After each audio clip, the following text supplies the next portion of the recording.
Slackrbats, you ready to train? Let's do it. Today we got drop knee walks. We're gonna get started on the line with progression 1 or level 1. Find a seated position on the line. And I just want you to roll into drop knee from the seated position 5 times on each side. Letting this knee slightly drop out, letting the chest roll forward. This knee is gonna drop towards the ground. That's 1. If you can, reverse it. Aim the butt back toward the line, move slow. And repeat 4 more times. 2, 3, 4, 5.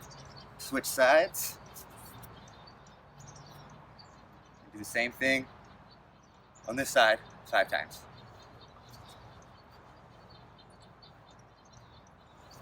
Alright, you get the idea. We're going to move on to progression 2 or level 2. You're going to stand on the line close to the anchor point.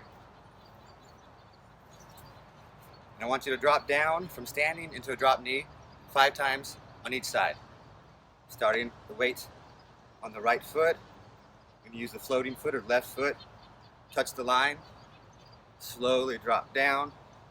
Keep most of the weight in the front leg until I'm almost down, and then I can even out into my drop knee. If you can, reverse that, come back up. If you need to, come off the line and just get into standing again. Repeat that 5 times on each side. Remember to breathe. Find a drishti point. Help your balance. You get the idea. A couple times on the other side. All the same cues. Keep the weight in the front leg. Let this floating leg's knee drop down towards the ground. 5 times each side. That's progression 2. Moving on to progression 3. We're going to now walk across the line, doing a drop knee after each step. So start close to the anchor point. You're going to take a step. Back leg's going to drop down. You're going to pop back up.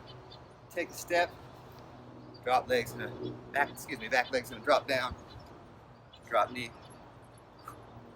Come up. Take this all the way across the line for level 3. You want a little bonus? You can do this backwards across the line. Train, have fun with it. Send us your videos. Send us your comments, your ideas. Check us out on Instagram. Till then, keep training.